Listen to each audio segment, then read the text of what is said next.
Security social number வச்சு பதிவீங்கள் தானே ஃபிஷ்டு பே எடுக்கிறதுக்காக 3 வருடமோ 5 வருடமோ 7 வருடத்தில் நீங்கள் வந்து ரெகுலரைஸே பண்ணுறது, அதாவது உங்களுக்கு நீங்கள் டீத்ர சுஜோக் எடுக்கிறதுக்காண்டி நீங்கள் பதிவீங்கள் தானே.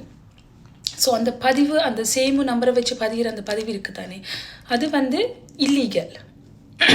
பட் அது உங்களை ப்ரூஃப் பண்ணுது நீங்கள் இந்த நாட்டில் ஒர்க் பண்ணியிருக்கிறீங்க, நீங்கள் இந்த நாட்டுக்கு எம்போ கட்டியிருக்கிறீங்க, டேக்ஸ் கட்டியிருக்கிறீங்க, நீங்கள் இந்த நாட்டில் வந்து என்ன சொல்கிறது யுர்சஃப் அந்த மாதிரி கொச்சிசேஷன் சோசியல் எல்லாமே நீங்கள் செய்த நாடி உங்களுக்கு ரெகுலரைஸே உங்களுடைய சிச்சுவேஷனை வந்து நீங்கள் லீகல் ஆக்கிறதுக்கான ஒரு சான்ஸ் அது கொடுக்குது. ஸோ அந்த நீங்கள் சேமு வச்சு பதிவீங்க தானே, அந்த பதிவு காலத்தில் வந்து உங்களோட ஃபிஷ்டு பே உங்களுக்கு நடந்து கொண்டிருக்கும், நீங்கள் ஒர்க் பண்ணி கொண்டிருப்பீங்க. அந்த பதிவு காலத்தில் வந்து நீங்கள் எந்த ஒரு கண்ட்ரோல்லையுமே பிடிபடக்கூடாது. என்னென்னு சொன்னால் கவர்மெண்ட் வந்து அந்த சட்டத்தை வச்சுருக்குது, அதே நேரம் அது இல்லீகல்னு சொல்லுது. ஸோ அப்படி இருக்கும்போது நீங்கள் கண்ட்ரோலில் பிடிபடுவீங்களா இருந்தால் உங்களுக்கு நீங்கள் அவ்வளவு காலம் சேர்த்து வச்சு அந்த ஃபிஷ்டு பே இருக்குது தானே, அந்த ஃபிஷ்டு பே வந்து என்ன சொல்கிறது பிரயோசனம் இல்லாமல் போயிடும். ஸோ நீங்கள் திரும்ப ஃபர்ஸ்ட்லேருந்து ஆரம்பிக்கணும் உங்களுடைய ஓகே தேஃப் முடிஞ்சதுக்கு பிறகு.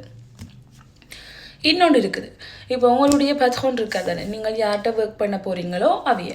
ஸோ அவைய வந்து உங்களை லீகலைஸ், அதாவது உங்களை லீகலாக பதிவினமாக இருந்தால் அவருக்கும் ஃபைன் வராது, உங்களுக்கும் டீத்ர சுஜோக் எடுக்கிறதுக்கு இன்னும் ஈஸியாக இருக்குது. ஸோ அதை எப்படி எடுக்கிறது, அது ஆத்தரைசேஷன் ட்ராவாய்.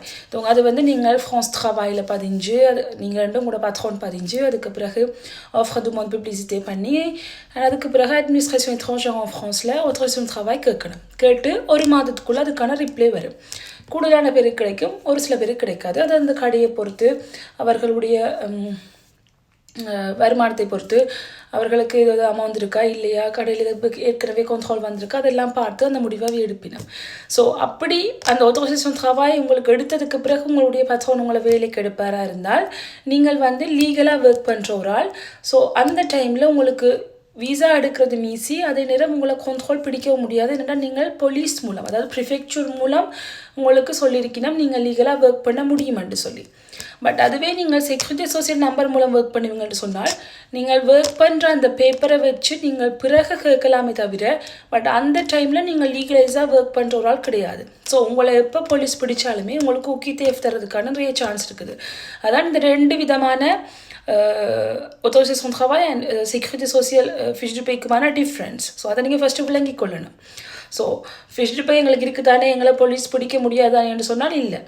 ஏன்னா நீங்கள் லீகலைஸ்டாக அதை நீங்கள் செய்யலை. நிறைய பேர் வந்து சேமு மூலம் தான் நீங்கள் செய்கிறீங்க, autorisation de travail எடுத்து நீங்கள் பதியலை. ஸோ அப்படி இருக்கும்போது அது லீகலைஸ் ஆகாது.